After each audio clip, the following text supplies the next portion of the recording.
नमः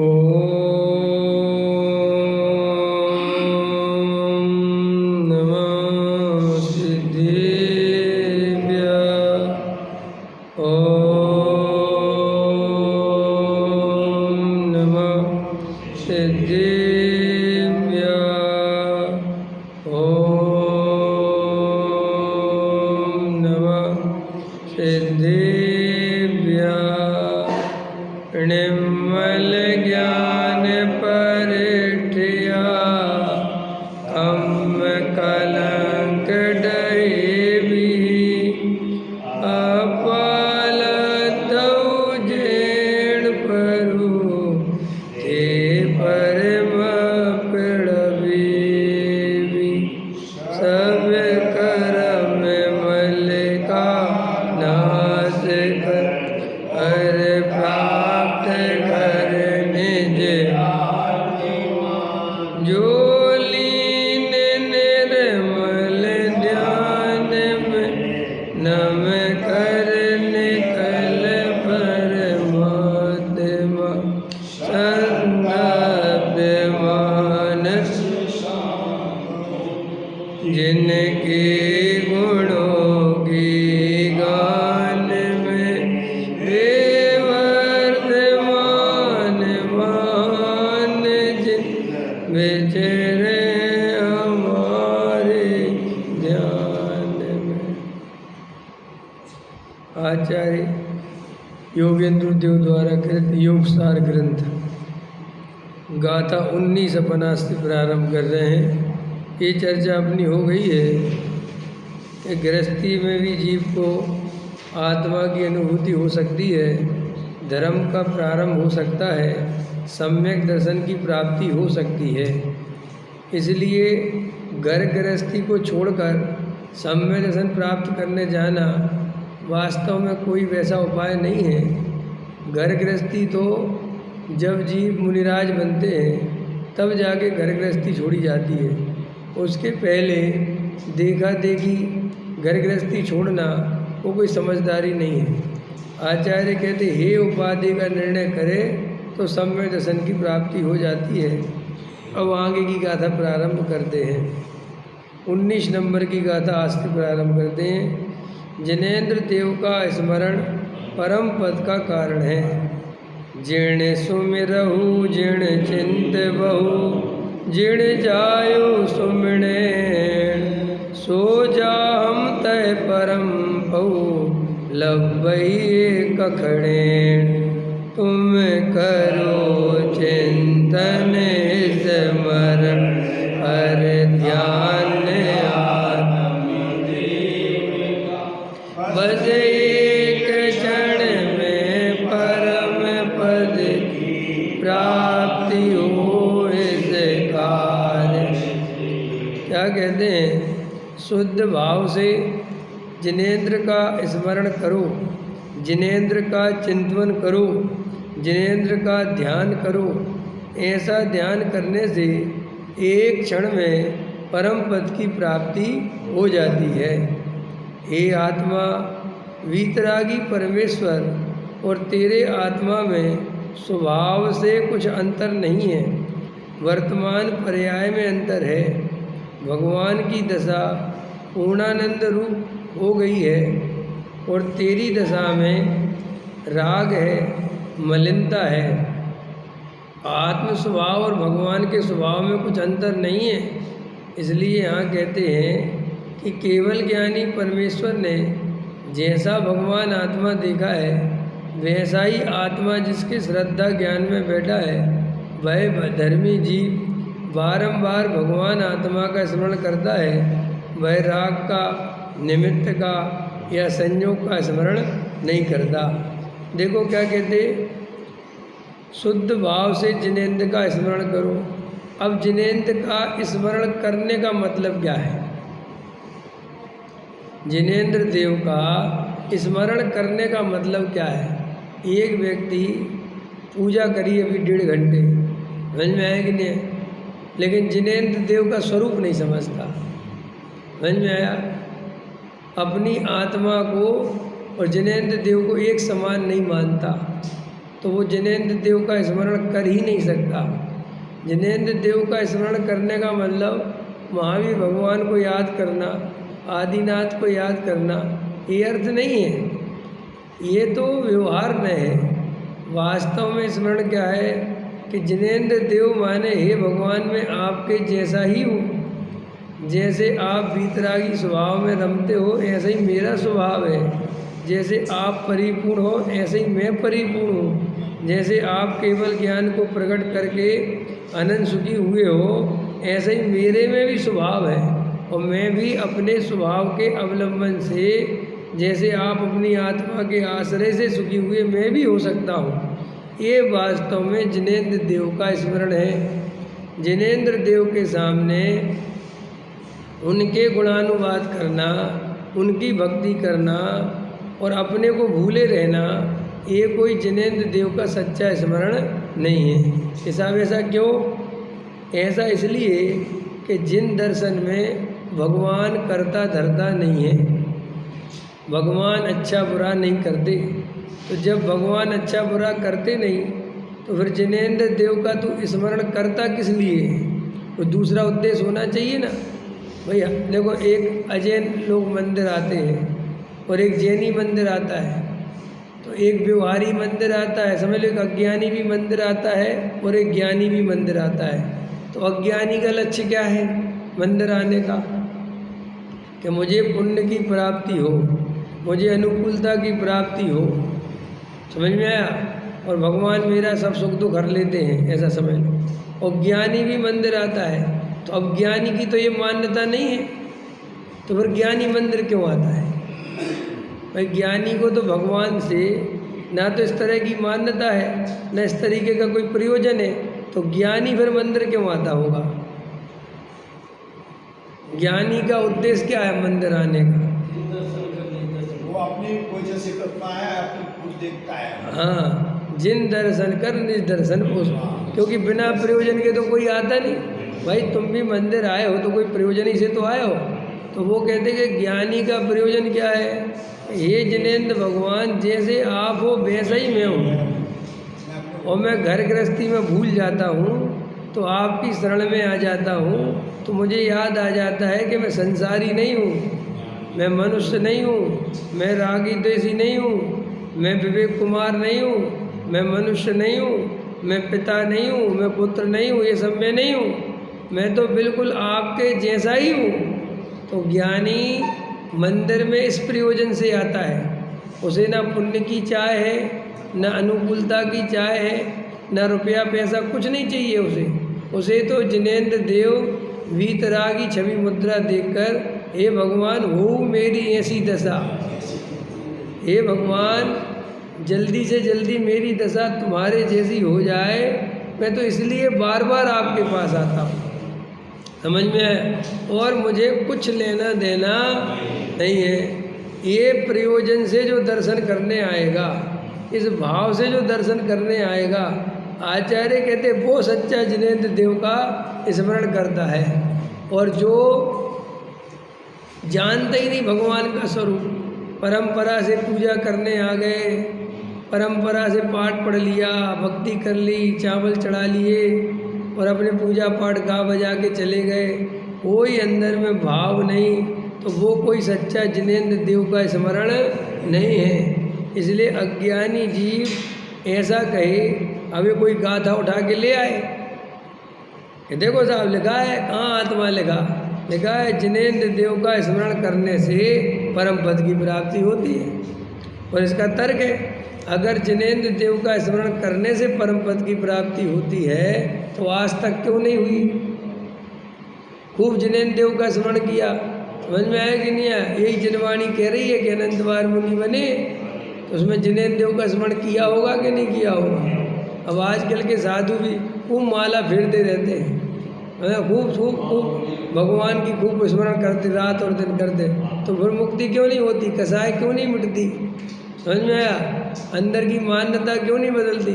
क्योंकि जिनेंद्र देव की भक्ति करने मात्र से, उनका पाठ करने से, उनके चरणों में झुकने से तेरे मिथ्यात्व का नाश नहीं हो जाएगा। जब तक वस्तु का स्वरूप नहीं समझेगा, समझ में आया? अरे ये तो लोक में भी व्यवस्था है। कोई मरीज है और वो डॉक्टर की पूजा करे, डॉक्टर को अगरबत्ती लगाए, डॉक्टर की बहुत बहुत पैर धोए, और लेकिन डॉक्टर ने जो दवाई दी वो नहीं खाए, तो कैसे ठीक हो जाएगा? ऐसे ही जिनेंद्र देव की पूजा करे, भक्ति करे, उसी में खुश रहे। लेकिन उन्होंने जो मिथ्यात्व के नाश की विधि बताई है उसको न सेवन करे तो मिथ्यात्व का नाश कभी हो ही नहीं सकता। और ये कहे कि जिनेंद्र देव का स्मरण मैं रोज करता हूँ, तो करते रहो। लोग 2-2 घंटे बैठे रहते हैं भगवान के पास, समझ में आया? और वो टारगेट करते रहेंगे, ये पूजा, फिर ये सामायिक, फिर ये पाठ, ये पाठ, ये पाठ। देखो भाई, जैन दर्शन में सामायिक का अर्थ होता है समता भाव से, राग द्वेष से रहित होकर अपने स्वरूप की तरफ ढलना, अपने ज्ञायक की ओर ढलना, इसका नाम सामायिक है। और वो सामायिक में जो पहले णमोकार मंत्र पढ़ते हैं और बाद में णमोकार मंत्र पढ़ते हैं, जो विधि लिखी है सामायिक की, समझ में आया कि नहीं आया? तो उसमें क्या है, चारों दिशाओं में आवर्त करता है, हाथ जोड़ता है। तो वो चारों दिशाओं में क्या करता है? साहब भगवान को वंदन करता है, वंदन भी करता है, और चारों दिशाओं में कोई विघ्न तो नहीं है, समझ में आया? निर्जन जमीन, देखो, निर्जन, निर्जंतु और निर्विघ्न, 3 चीज़ें सामायिक में अनिवार्य है। एक तो जिस स्थान पर सामायिक करना हो वहाँ निर्जन होना चाहिए। निर्जन माने जहाँ लोगों का आवागमन नहीं हो, जहाँ तुम्हें कोई डिस्टर्ब नहीं करे, और निर्जंतु होना चाहिए। ज़मीन को अच्छे से देख लो, चटाई वगैरह बिछा लो, क्योंकि जीव अगर कोई है और कोई काटने वाला कीड़ा मकोड़ा है तो वो काट दे तो तुम्हारी सामायिक भंग हो जाएगी, अथवा वो बेचारा मर जाएगा। कोई चींटी मच्छर और कोई जीव है तो ये मर जाएंगे। तो इसलिए निर्जंतु होना चाहिए, निर्जन होना चाहिए और निर्विघ्न होना चाहिए। निर्विघ्न, अब ऐसी जगह पे बैठ गए कि साहब जहाँ, अरे हाईवे के साइड में, हाईवे है, हाईवे उसकी साइड में बैठ गए तो वो निर्विघ्न नहीं है, निर्जंतु तो है। निर्जंतु हो सकता है क्योंकि वहाँ तो गाड़ियाँ निकल रही, लेकिन वो निर्विघ्न नहीं है क्योंकि किसी कोई शराबी गाड़ी वाला निकला या कोई स्टेरिंग घूम गई या कोई, वो तो तुम मर जाओगे। तो ऐसी जगह नहीं बैठना, और कैसी जगह नहीं बैठ, ऐसी भी जगह नहीं बैठना जहाँ सांप आ सके, कोई बड़ा जानवर आ जाए। तो ये सब सामायिक वो नियम है। अब अपन को तो ना भी जंगल में जाना है, अपन तो घर गृहस्थी वाले, तो अपन को क्या करना कि चुपचाप एकांत में अपने कमरे में शांति से ध्यान करने बैठो। तो अब शुरू में 9 बार नमोकार मंत्र पढ़ा। तो 9 बार नमोकार मंत्र क्यों पढ़ा? कि पंच परमेष्टि का स्वरूप कर ध्यान करने से परिणामों में थोड़ी शांति आ गई, मन में थोड़ी एकाग्रता आ गई, सब तरह के संकल्प विकल्प छूट गए, समझ में आया? अब जब इतना हो गया, अब बिल्कुल 2 घड़ी की सामायिक है या 1 घड़ी की सामायिक है। 1 घड़ी माने 24 मिनट और 2 घड़ी माने 48 मिनट। तो अब बिल्कुल अब क्या करना, इसके बाद क्या करना? भक्तांबर का पाठ करना, आलोचना पढ़ना। अरे ये नहीं है, अब बिल्कुल कुछ नहीं करना है। अब 24 मिनट तक शांत होकर अपने को ज्ञाता दृष्टा अनुभव करना है, बस कुछ नहीं करना।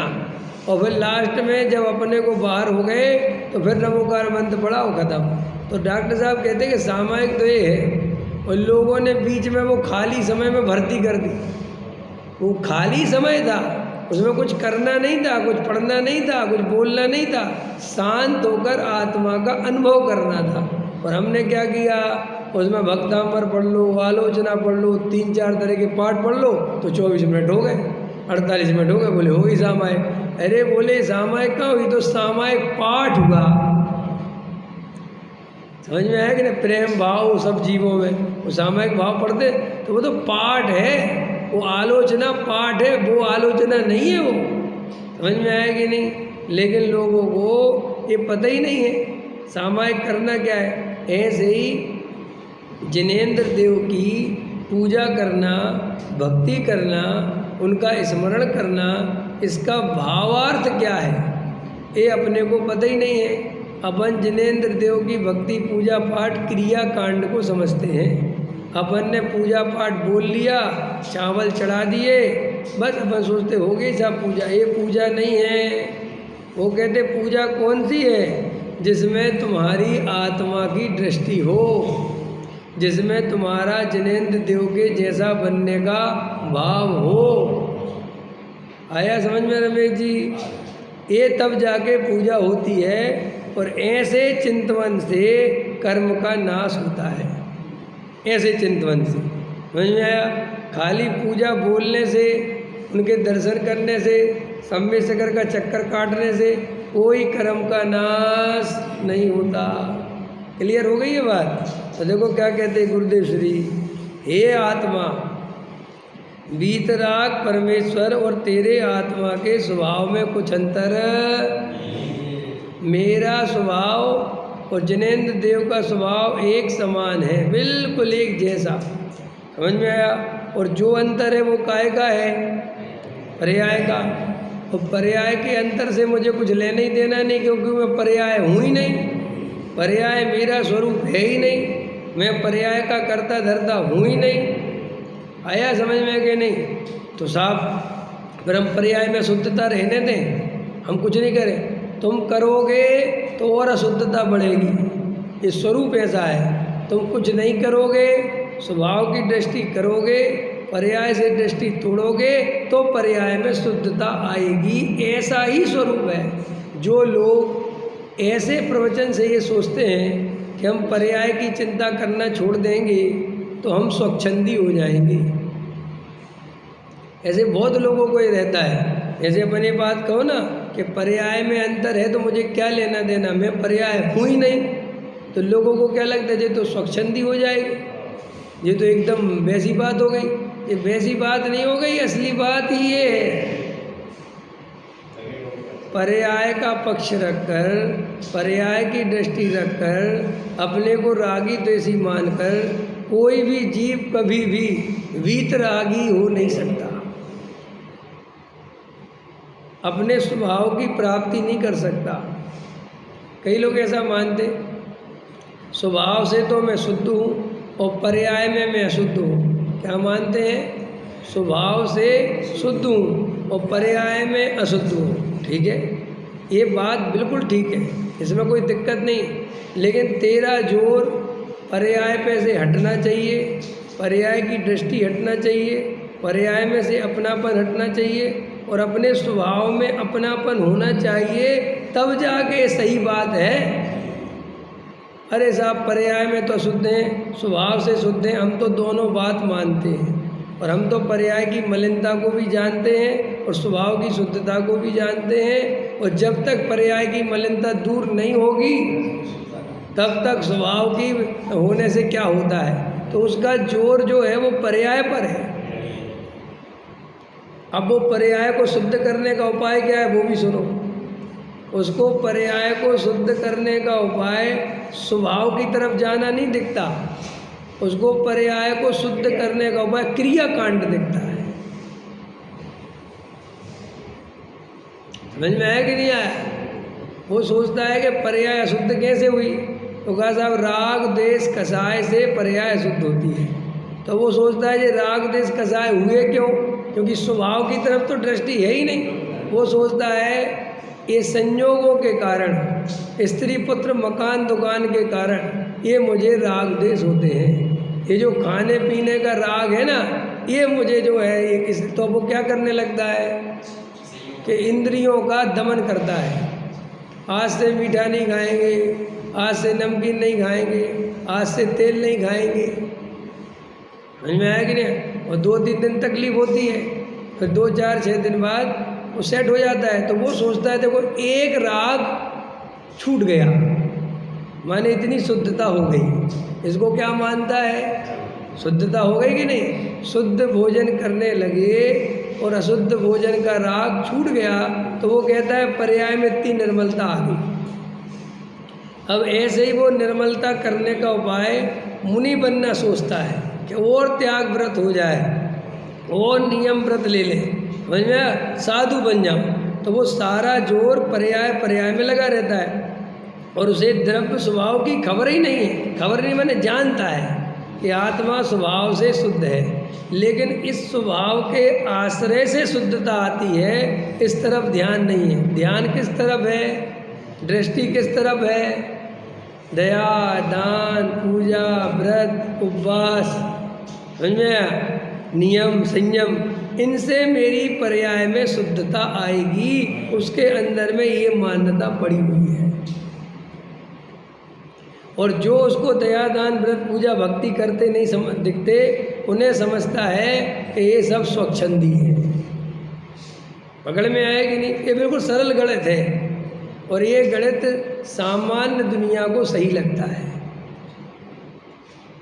बिल्कुल ठीक लगता है। देखो तुम्हें राग क्यों हुआ?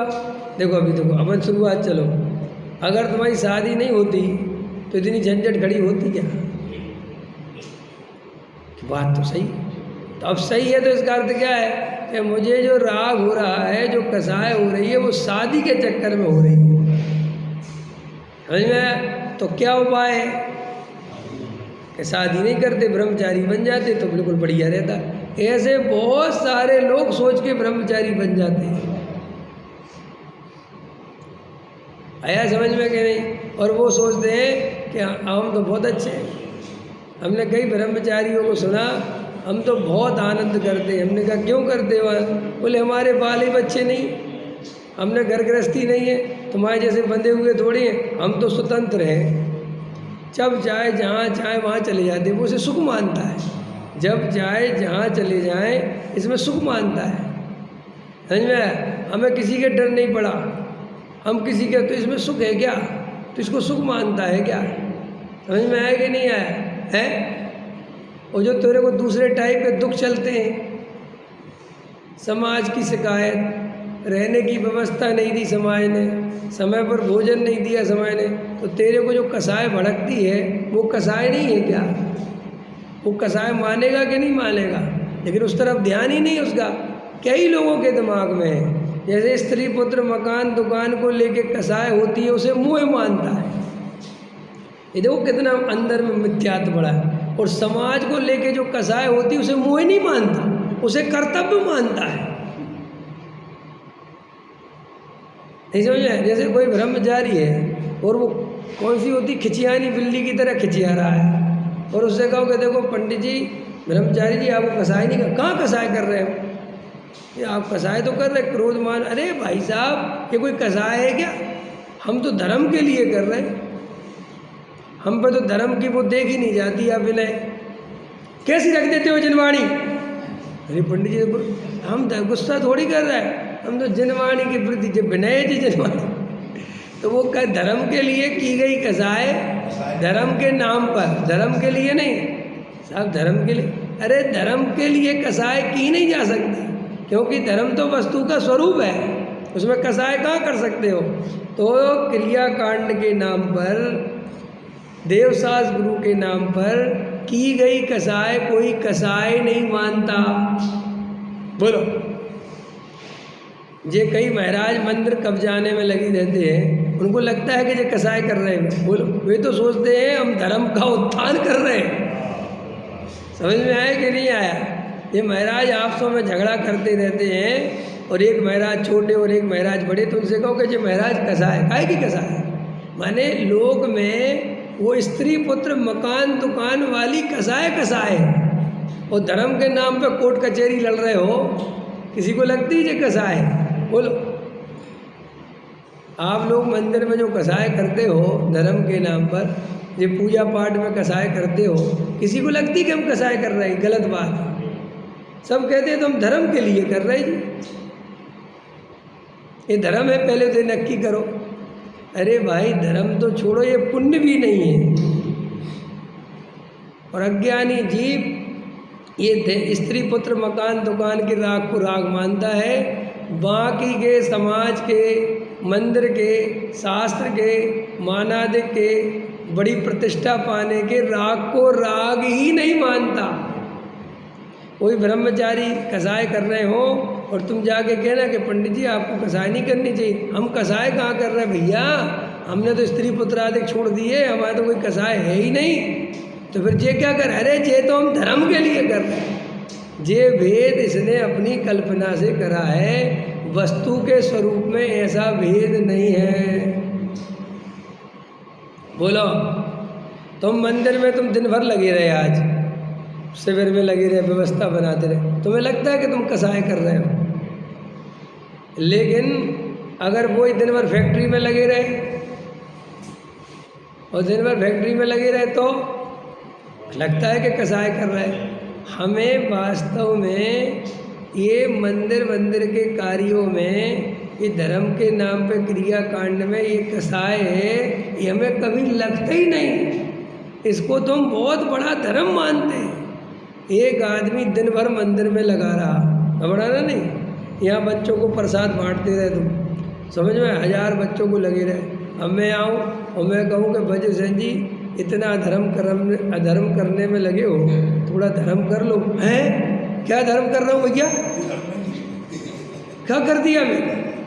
अरे ये तो मेरा बड़े लगे हुए थे बच्चों में क्या रहा। वाह वाह वाह, एक तो करो, खुद तो आए नहीं, खुद तो भग गए सनावत, और हम यहाँ लगे रहे और हमें धर्मात्मा कहते। देखो किसको लगता है कि ये कसाय भी अधर्म है, किसको लगता है? बोलो, लगता है भाव आता है? कभी नहीं आता, क्योंकि अंदर में इतनी जागृति है ही नहीं कि तुम पुण्य के परिणाम को भी अधर्म मान सको, कसाय मान सको। और सच्ची बात तो देखो, तो वो पुण्य का परिणाम भी प्योर नहीं है, मिलावट का है।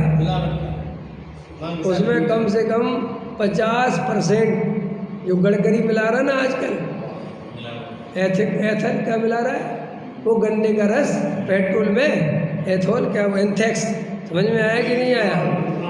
एंथोनॉल, हाँ, समझ में मिला रहा कि नहीं मिला रहा है? ऐसे ही हमारा 50% जो हमें पुण्य करते हैं ये मिलावट का होता है। 50% उसमें मिलावट होती है, मानादिक का भाव रहता है। समझ में आया कि नहीं आया? और वो 50% समझ लो, मैंने 50% तो वो बेकार ही है, लेकिन उसे कोई कसाय मानता ही नहीं है। देखो, आपको मंदिर की सेवा करने का भाव है, समझना मेरी बात? कौन रोकता है तुम्हें मंदिर की सेवा करने से? करो सेवा, आ जाया करो, सुबह झाड़ू लगाया करो, कोई मना करे तो बता समझ करो। नहीं, पद दो, क्या बोलता है पहले? पद दो तो सेवा करेंगे। तो सेवा करने के लिए पद की आवश्यकता कहाँ है? लेकिन असली में चाहता तो पद है और नाम देता है। मोदी कह रहे मैं इस देश की सेवा करना चाहता, सबरे नेता कहते हम तो इस देश की सेवा करना चाहते। आज तक कोई सेवा नहीं करता, सब उस देश का तेल निकाल के रख लेते। समझ में आया कि नहीं आया? और नाम क्या देते हैं? हम देश सेवा, मैं सेवा कर रहे। कोई कौन सेवा करता है? ये मंदिरों में जो ज़्यादा सेवक बनते हैं ना, तुम इनसे पद छीन लो बस, कि चलो पद हटाओ, अगर कल ही से तुम्हारी सेवा बंद। तो तू कसाई की सेवा कर रहा था कि मंदिर की सेवा कर रहा था? अपने, अच्छा चलो एक प्रश्न का जवाब दो। अपने अनुकूल परिणमन कराने का भाव कसाय है कि धर्म है? बोलो। और तुम पूरे मंदिर को अपनी इच्छा के अनुसार परिणमन कराना चाहते हो, ये पुण्य है कि कसाय है? पाप है। बोलो। और अपने अनुकूल परिणमन नहीं हुआ तो हम नहीं करेंगे कल से पूजा, तो तू तो तीव्र कसाई। माने तू पूजा भी अपने अनुकूल परिणमन होगा तो करेगा। समझ में आया? पकड़ में आया कि नहीं? तो अपन को ये पुण्य के परिणाम कसाय है, पहली बात तो। और दूसरी बात, पुण्य भी असली नहीं है, नकली है, मिलावट है उसमें, पुण्य में भी, वो भी प्योर नहीं है। उसमें भी मानादिक का पोषण करने का भाव अंदर में भरा पड़ा है, निस्वार्थ नहीं है, उसमें भी अंदर में भाव है। तो पहली तो ये दया दान व्रत पूजा पाठ भक्ति को कोई भी बंध का कारण मानता ही नहीं, कोई भी इसे संसार का कारण मानता ही नहीं, कोई भी इसे अधर्म मानता ही नहीं। समझ में आया? इसलिए जब कहो कि कसाय छोड़ दो, कसाय छोड़ दो, तो हर आदमी के दिमाग में कसाय का मतलब स्त्री पुत्र मकान दुकान घर गृहस्थी, इसका अर्थ निकलता है। समझ में आया कि नहीं है? लेकिन पुण्य और पाप दोनों एक समान हैं और दोनों ही कसाय हैं, ये दोनों ही छोड़ना है, ये दिमाग में ही नहीं आता। कई लोग कहते पहले पाप छोड़ेंगे फिर पुण्य छोड़ेंगे, क्रम से छूटता है। सुनो भाई साहब, क्रम से प्रवृत्ति में छूटता है, मान्यता में एक साथ छूटता है। समझ में आया कि नहीं? और मान्यता में जो क्रम रखेगा उसका कभी छूटेगा ही नहीं। पकड़ में आया? अंदर में उपादेय बुद्धि रखेगा जो पुण्य के प्रति, कि पाप से तो अच्छा पुण्य है और पहले हम पुण्य छोड़े पाप छोड़ेंगे फिर पुण्य छोड़ेंगे। ऐसा जीव कभी भी पुण्य और पाप छोड़ ही नहीं पाएगा। पहले में पहले श्रद्धान करो कि पुण्य और पाप एक समान हैं, संसार के कारण हैं, बंध के कारण हैं, दुख के कारण हैं। ना मुझे पुण्य चाहिए और ना मुझे पाप चाहिए।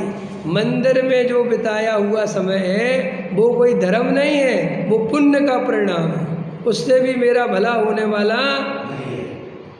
और फैक्ट्री में बिताया हुआ समय वो भी मेरा, माने वो सब बराबर है दिखना चाहिए।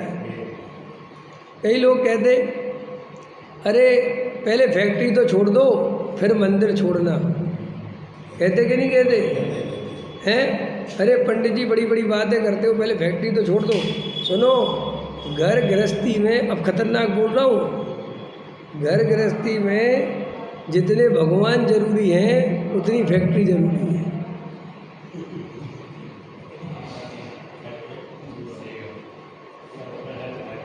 क्या कैसी बात है? हाँ मेरे को कह रहे हैं, खुल के कह रहे हैं। समझ में आया कि नहीं आया? कि क्या बात करते हो? कि सुनो, जिस दिन फैक्ट्री छोड़ेंगे उस दिन भगवान को भी छोड़ देंगे। समझ में आया? ये भगवान के पास जो धक्का खा रहे हैं वो इसलिए ही खा रहे हैं कि फैक्ट्री में भी धक्के खा रहे हैं। और जिस दिन फैक्ट्री का राग टूटा उस दिन भगवान से भी बाय बाय, फिर तो अपने स्वरूप में ही जाना है। क्या करना है फिर यहाँ भटक के? समझ में आया कि नहीं? भाई साहब, साले से संबंध तभी तक है जब तक पत्नी है, न गाय के साले। ऐसा ही ये घर गृहस्थी में ये कसाय है तो भगवान के पास आकर बार बार स्वरूप देखते हैं। जिस दिन ये राग टूट गए घर के, तो उस दिन बचा ही क्या, अपने स्वरूप में जाएंगे। तो आचार्य कहते सुनो सुनो कि तू पहले में प्रवृत्ति की बात मत कर, अंदर में मान्यता रख कि ना पुण्य मेरा काम का है और ना पाप मेरा, ना मुझे पुण्य में रस है ना पाप में रस। और अभी जब तक पाप हो रहा है तो पुण्य भी होता ही होता है। समझ में है? ये तो वस्तु के स्वरूप में है। अगर भरत जी 6 खंड का राज कर रहे हैं तो मंदिर भी बनवा रहे हैं, समझना में। और जिस दिन 6 खंड का राज छोड़ा उस दिन मंदिर बनवाना भी छोड़ा। पकड़ में आया कि नहीं? वो यही स्वरूप है। अब भरत जी मुनि बन गए उदाहरण के लिए, अब भरत जी से कहो चलो मंदिर बनवाने को उद्घाटन करने चलो, खत्म हो गई बात। कि नहीं तुम मंदिर के लिए मना कर रहे, बात खत्म हो गई। मंदिर तो हमारी एक कमजोरी थी, वो घर गृहस्थी में रहते थे तो वो अनिवार्य था। देखो मुनिराज को मंदिर के दर्शन अनिवार्य नहीं होते, ये बात पता है कि नहीं? मुनिराज को नियम से रोज मंदिर के दर्शन करे कोई जरूरी नहीं। पकड़ में आया, मिल गए तो कर लिए, आ गया भाव तो कर लिए। मुनिराज तीर्थ वंदना करे नहीं करे कोई आवश्यक नहीं है उनको। क्यों? कि जो असली आवश्यक था जब वो पा लिया जाता है। शादी हो गई तुम्हारी, हो गई शादी? नहीं हुई? चलो ठीक है, एक की तो नहीं हुई कम से कम, बाकी तो सबकी हो गई, इसकी भी नहीं हुई, 2 बेटे। देखो जब तक शादी नहीं हुई तब तक ही रिश्तेदारी है, आओ भैया पानी पियो, आओ भैया गुरदास कराओ। शादी हो गई, पत्नी हो गई, पति पति बात खत्म, औपचारिकताएँ सब खत्म, अब लेना ना देना। अब वो आ जाए नाई कि हम तुम्हारी बारात में गए थे, उस समय हमारा बड़ा स्वागत हुआ था, अब आज करोगे कि भैया बात खत्म हो गई। ऐसे ही ये दया दान पूजा पाठ भक्ति, ये तो घर गृहस्थी में फंसे थे, तो वो पत्नी का भी राग था तो भगवान का भी राग था, कसाएँ थीं तो दोनों तरफ था। अब हमारे अंदर में पूरा कसाय भाव मिट गया, अब हमें कहीं पर भी कुछ नहीं रहा। अब तो अपना एक त्रिकाली ध्रुव भगवान आत्मा की दृष्टि है, बात खत्म हो गई। तो श्रद्धा में ये प्रथम में प्रथम निर्णय होना चाहिए कि ना पुण्य अच्छा है ना पाप अच्छा है, दोनों बंध के कारण हैं, संसार के कारण हैं ये। तो क्या समझा रहे थे नरेश जी कि अपने को दया दान पूजा भक्ति का भाव ये भी कसाय भाव है। ब्रह्मचारी बन गए और रोटी के लिए झगड़ा कर रहे हो कि साहब हम रोटी के लिए नहीं कर रहे, हम शुद्ध रोटी के लिए कर रहे हैं, सब कसाय है भाई। समझ में आया कि नहीं आया? हम साहब अपने लिए पंखा नहीं लगवा रहे तो किसके लिए लगवा रहे? हम तो इन गृहस्थों को लगवा रहे, इन बेचारों पर गर्मी नहीं सही जाती। एक महाराज अभी एक दिन प्रवचन कह रहे थे, कहने लगे हम तो थोड़ी बहुत गर्मी सह लेते हैं, हमारी कोई बात नहीं, हम तो साधु हैं। तो बोले महाराज एसी क्यों लगवा रहे? अरे बोले तुम लोग आके मिलते हो, तुम्हें गर्मी लगती, तुम्हारे चक्कर में लगवा रहे। समझ में आया कि नहीं आया?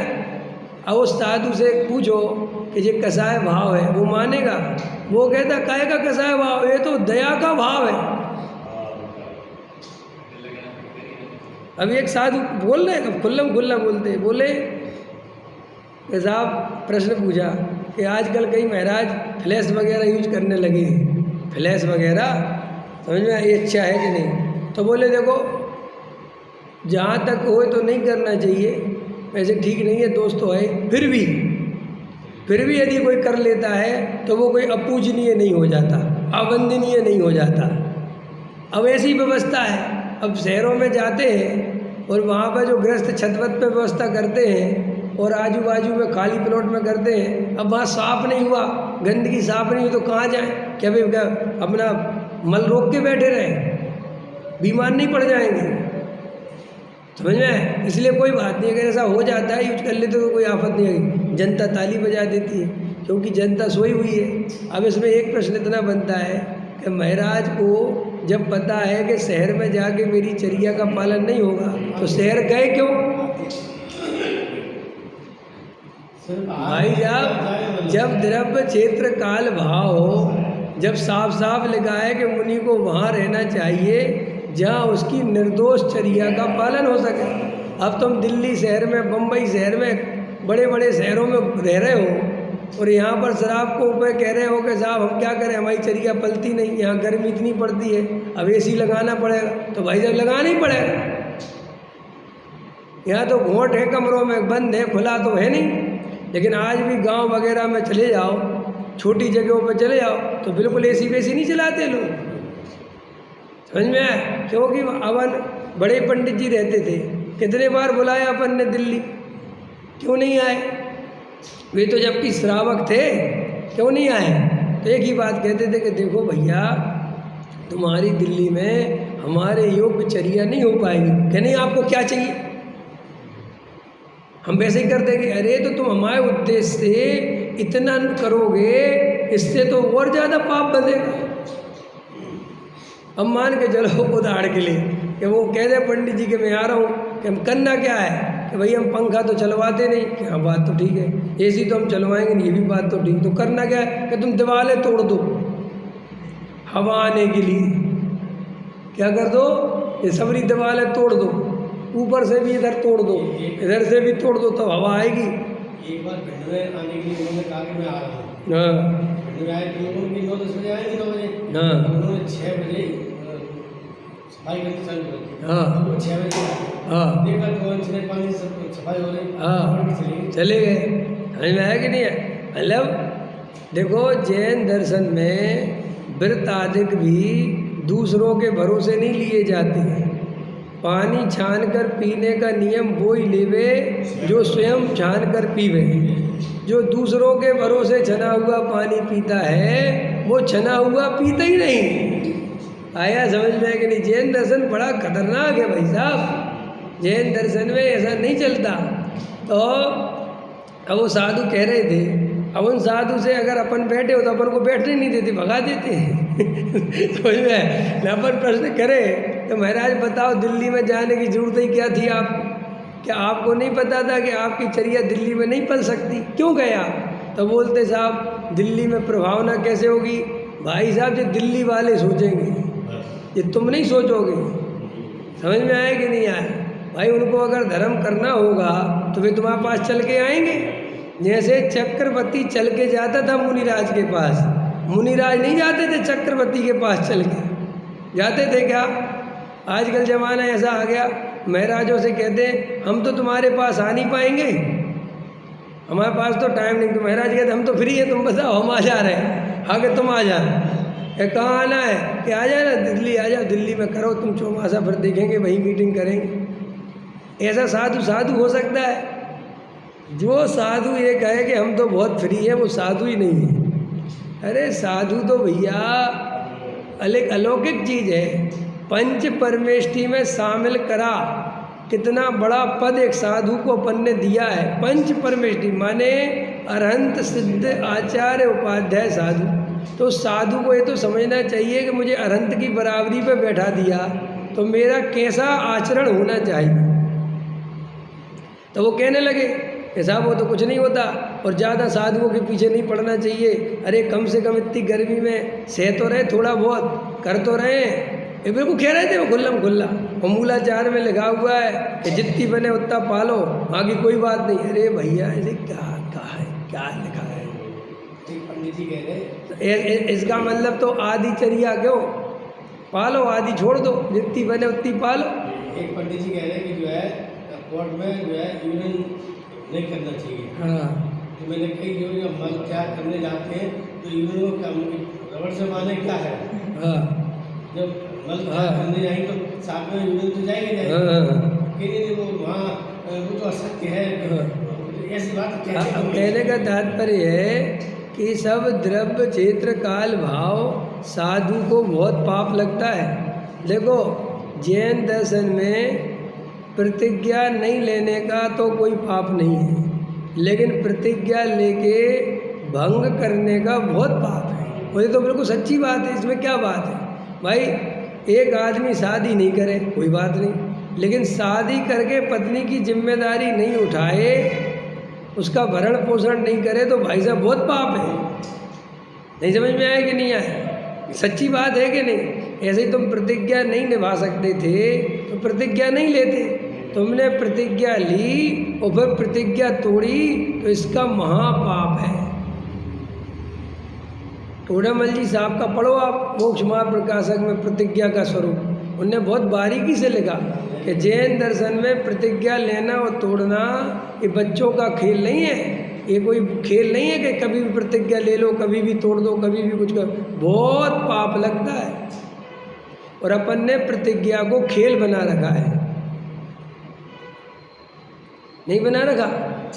अब मंदिर में पर्ची डाल रखी और उसमें निकला है आज हरी मत खाना, और आज ही शादी में तो बोले पर्ची दूसरी ले लो। तो ये तो खेल चल रहे हैं। ये कोई नियम व्रत है, कोई संयम है? अष्टमी चतुर्दशी को अपने हिसाब से मॉडिफाई कर लो, ऐसे नहीं चलेगा। इससे अच्छा तो नहीं करो, जैसे हो वैसे रहो, लेकिन व्यर्थ के जैसे कई लोग मिल जाएंगे। घबरा नहीं।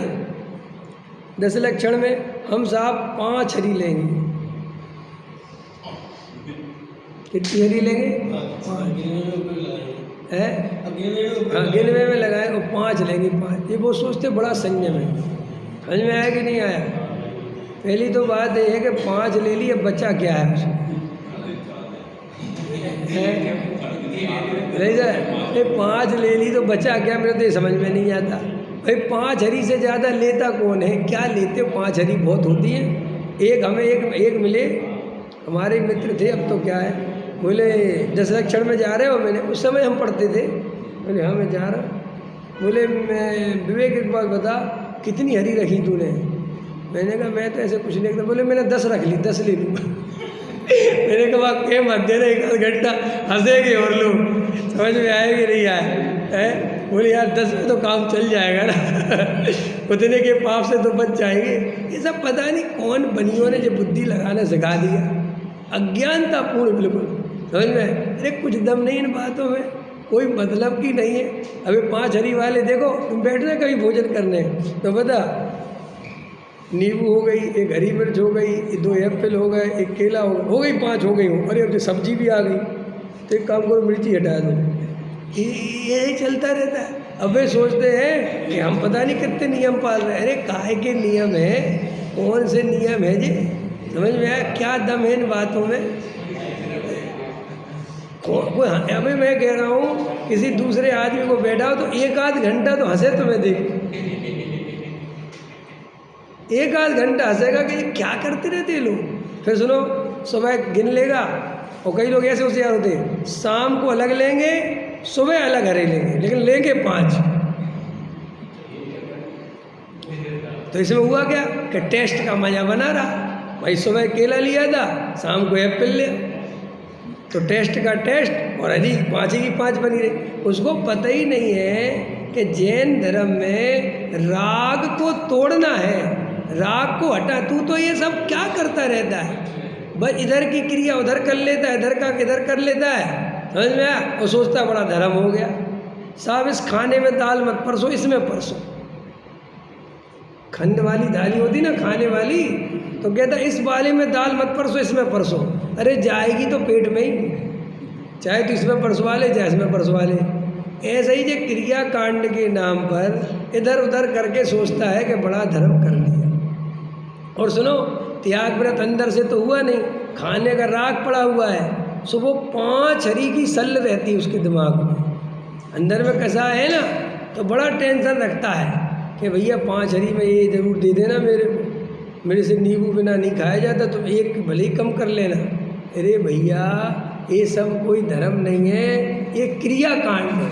जैसे लोग कहते हैं क्रिया कांड से ना मिले यह आदि, ये क्रिया कांड है। अरे राग भैया सहज भाव से 10 लक्षण पर्व लग गए और वास्तव में संयम की भावना है, तो कैसे नियम लो कि भैया दाल रोटी खाएंगे और रोज़ 1 केला खाएंगे, बस केला दे देना, कुछ नहीं चाहिए, बिल्कुल विकल्प खत्म, बात खत्म हो गई। तो कुछ समझ में आता भी। ओह ऐसे उधर के उधर इधर के उधर करता रहता है, तो वो समझता है कि बड़ा धर्म हो रहा है। पकड़ में आया। ये बात मैं काहे के लिए समझा रहा था कि ये सब जीव ये बाहर में ऐसे उलझ उलझ के अपने को बड़ा धर्म समझता है कि धर्म कर लिया, धर्म कर लिया। ये कोई धर्म वरम नहीं है भाई, ये भ्रम है। समझ में आया कि नहीं आया? इसलिए जो साधु ये कह रहा है कि शहर में चले गए, अब थोड़ी वहाँ व्यवस्था नहीं, भाई साहब पूरा पाप लगेगा, मुनिपना भ्रष्ट होता है, तुम बंधन के योग्य नहीं रहते हो। कोई भी ग्रंथ ले आओ जिसमें ऐसा लिखा हो कि पंचम काल के साधु के लिए छूट दे रहे हैं, वो सब कोई ले आए। अब कोई ले आए तो क्या करोगे? वैसे भी उस ग्रंथ को ग्रंथ ही नहीं मानूंगा। समझ में? क्यों कि तुम अपने हाथ से लिख लो, शिथिलाचार पोषक ग्रंथ बना लो और ब्रह्म ग्रंथों की दुहाई दो कि साहब यहाँ लिखा है, मैं उसे ग्रंथ नहीं मानता। क्यों? जैन दर्शन में वीतरागता का पोषण ही जिनवाणी कहलाती है। जो राग का पोषण करे शिथिला के साहब, ऐसे में तो कोई मुनि नहीं बने, जबरदस्ती मुनि नहीं बनाना साहब। हमारी परंपरा के लिए जैन धर्म नहीं बना, हम परंपरा के लिए बने हैं क्या? बोलो, अपनी परंपरा की चिंता है क्या आपको? है चिंता? अरे भाई साहब, मैं स्वतंत्र ज्ञायक तत्व हूँ, मेरे कोई परंपरा चलाने से नहीं चलती। जो परिणमन होना है वो तो होना ही होना है। मैं इसलिए मुनि बन जाऊं कि मुनि नहीं है कोई? बोलो, ये कोई उपाय है मुनि बनने का? जैन दर्शन में कहीं लिखा है क्या कि साहब ऐसे में हमारी परंपरा का क्या होगा, फिर तो कोई साधु ही नहीं बनेंगे? नहीं, जिनको असली चर्या पालनी होगी, भले ही 2 बनेंगे, 2000 नहीं बनेंगे, ये हो सकता है, लेकिन वे 2000 से 2 अच्छे हैं। और इतने साधु होना वैसे ही ठीक नहीं है। समझ में आया कि नहीं आया? क्यों? आपको वहाँ की खबर नहीं पता? कहाँ की? थाईलैंड की। थाईलैंड में जब गौतम बुद्ध का प्रभाव बढ़ा तो वहाँ पता क्या हुआ? भाई साहब, हर आदमी भिक्षु बन गया। तो वो देश जो है गरीब हो गया, बहुत हालत खराब हो गई उस देश की, क्योंकि हर ही आदमी बौद्ध भिक्षु बन गया, कोई काम करने वाला नहीं। 45 लाख आदमी, उसमें से सारे ही भिक्षु। तो उन्होंने फिर नियम बना दिया। समझ में आया कि नहीं आया? इतनी इतनी शर्तें पालोगे तो ही बन सकते हो, और अपना पैसा खुद कमाना पड़ेगा, मेहनत करनी पड़ेगी। आया समझ में कि नहीं? क्योंकि तुम्हारी जिम्मेदारी कौन लेगा? ऐसे ही अपन को भी इस देश में जागना चाहिए कि अगर अपन इतनी मात्रा में ये संत साधु बनते रहे और अज्ञानी है, कोई अपने पास तत्व ज्ञान है नहीं, वह देखा देखी ढेर लगाए जा रहे हैं, तो समाज पर बहुत बोझ पड़ता है। और एक दिन इसका विस्फोट होएगा, और अभी कहीं कहीं हो जाता है। भाई साहब भगा देते हैं लोग, कहते थक गए महाराज जाओ। ऐसा अनादर होने लगे। बोलो, ऐसा सोचना चाहिए, विचार करना चाहिए। जो दीक्षा देते हैं उनको सोचना चाहिए कि भाई तुम अज्ञानियों को दीक्षा देते रहोगे और समाज में बोझा बढ़ाता रहेगा, उसका भी तो कोई जिम्मेदार होगा कि नहीं होगा? तो फिर क्या करना भाई साहब? पहले सच्चा वस्तु का स्वरूप समझना, तत्व निर्णय करना, सम्यक दृष्टि होना, और सम्यक दर्शन के बाद भी घर छोड़ने की बात कहाँ है? पंचम गुण स्थान तक की आराधना घर में रह के हो सकती है, अपनी जिम्मेदारियों का निर्वाह करते हुए।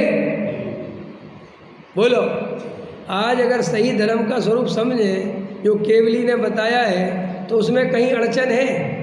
देखो, पंचम गुण स्थान वर्ती शुद्ध भोजन करता है और मुनिराज शुद्ध भोजन करते, तो दोनों की जोड़ी है कि नहीं? तो वो जो गृहस्थ है सामान, उस पर बोझा कहाँ आया? अब गृहस्थ पे कितना बोझा आ गया? वो ब्रह्मचारी का भी बोझा उसी के ऊपर, और महाराज का बोझा भी उसी के ऊपर, क्योंकि वे 5वें गुण स्थान वाले और वे 6वें 7वें वाले कहने को वे है नहीं, वे सब एक ही जगह रहने लगे। और डॉक्टर साहब कहते थे कि भोजन की व्यवस्था तो इनको बनानी थी जो खुद भोजन लेने लग गए। आया समझ में कि नहीं? इसलिए पूरी व्यवस्था, वो चैन बिगड़ गई, और जिम्मेदारी किसके हाथ में आ गई? जिसके बेचारे फैक्ट्री भी चलानी है, जिसको बाल बच्चे को स्कूल भेजना है, जिसकी सारी टेंशनें हैं, घर के शादी विवाह करने भाई बहनों की, उसको महाराज की भी सेवा करनी, ब्रह्मचारी की भी करनी, मंदिर भी बनवाना, प्रक्षाल भी करना, वेदी प्रतिष्ठा भी कराना, सब जिम्मेदारी उसके हाथ में। और महाराज के और त्यागी वृद्धि के कोई जिम्मेदारी नहीं। आया समझ में कि नहीं? तो इससे व्यवस्था भंग होती है। नरेश जी समझ में आ रहा कि नहीं है? तो देखो क्या कह रहे थे कि पुण्य और पाप प्रवृत्ति में तो क्रम से छूटते हैं, लेकिन श्रद्धा में तो एक साथ छूटते हैं। ये बात समझ में आई अरविंद जी कि नहीं? एक साथ छूटते हैं माने श्रद्धा में पुण्य परिणाम भी है, ये निर्णय ज्ञानी को रहता है। और दूसरी बात क्या आई? दया दान पूजा पाठ भक्ति के परिणाम भी बंद के कारण हैं, उन्हें कसाय जानना। ऐसा नहीं है कि स्त्री पुत्र मकान दुकान का राग तो राग है।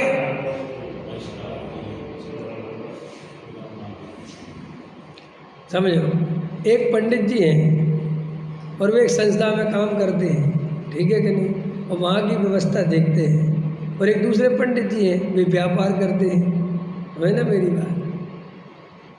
तो वो जो पंडित जी संस्था देखते हैं, उनको ऐसा कभी नहीं लगता कि मैं कसाय करता हूँ, ये भी कसाय है। लेकिन जो पंडित जी व्यापार करते हैं उनको लगता है कि कसाय कर रहे हैं, जबकि कसाय दोनों ही है, इसमें कोई दम नहीं है। तुम्हारी आजीविका संस्था से चलती है, उसकी आजीविका व्यापार से चलती है, ये तो इसमें धर्म का क्या संबंध है। लेकिन देखो हर आदमी उसको धर्मात्मा समझता है, और जबकि वास्तव में है बहुत उल्टा। संस्था में देखो, खतरनाक बोलूं बोलते उसमें क्या बात है।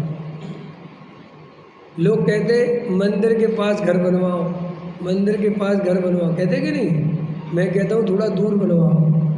अगर ज़्यादा ही पास हो गया ना तो फिर वो मज़ा नहीं आएगा, क्योंकि पास हो जाता है जब ज़्यादा ही आदमी के, तो उसको उतनी मेहमानी रह जाती, समझ में आया, क्योंकि वो मंदिर ही में बैठा रहता है। नहीं समझे, 5 मिनट भगवान के लगाए, नीचे बैठे, भगवान ही अपने हैं। संस्थाओं में क्या होता है, दिन भर ऐसी बुद्धि हो जाती है कि हम तो धर्म ही में लगे आया समझ में करें, तो उसको अलग से वो भाव ही नहीं बनता। समझ में आया मैं क्या कहना चाहता हूँ। उसके दिमाग में उससे कहो कि मंदिर में तो हम तो यहीं रहते हैं, तुम करे आओ। उससे कहो कि स्वाध्याय, हम तो दिन भर स्वाध्याय ही चलता रहता है, तुम करो।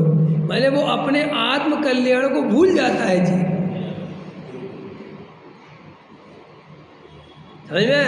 मतलब ये बताते ना बच्चन जी, जब अशोक नगर से आते थे गिरते हुए पानी में और सर्दी गर्मी में, उतनी दूर से रात को आते थे प्रवचन सुनने मेरा, और सुबह भी आते थे, तो कहते थे उस समय जितना रस और जितना ऐसा लगता था कि अरे साहब 1 मिनट का, बोले जब पास में हो गया तो उल्टा लेट होने लगे।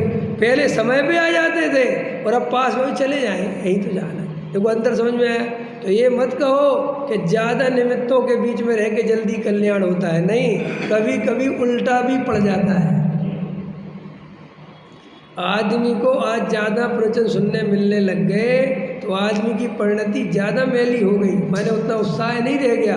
और पहले एक आध प्रवचन सुनने मिलता था तो ऐसे टकटकी लगा के सुनता था, बड़ी महिमा से सुनता था, और वो काम उस महिमा से होता है, ज़्यादा सुनने से नहीं होता। वो अंदर में महिमा चाहिए उसकी, तत्व की। पकड़ में आया कि नहीं। तो अपन ने शुरुआत कहाँ से करी थी कि भैया पर्याय दृष्टि छोड़ो और द्रव्य की दृष्टि करो, ये अपन ने अर्थ किया था। अभी अपन समय हो गया अपना, अभी अपन कल इस पर फिर चर्चा करेंगे। फिर पर्याय में मलिनता कैसे उत्पन्न होती है, इस पे अपन चर्चा कल करेंगे। सहजानंदी शोध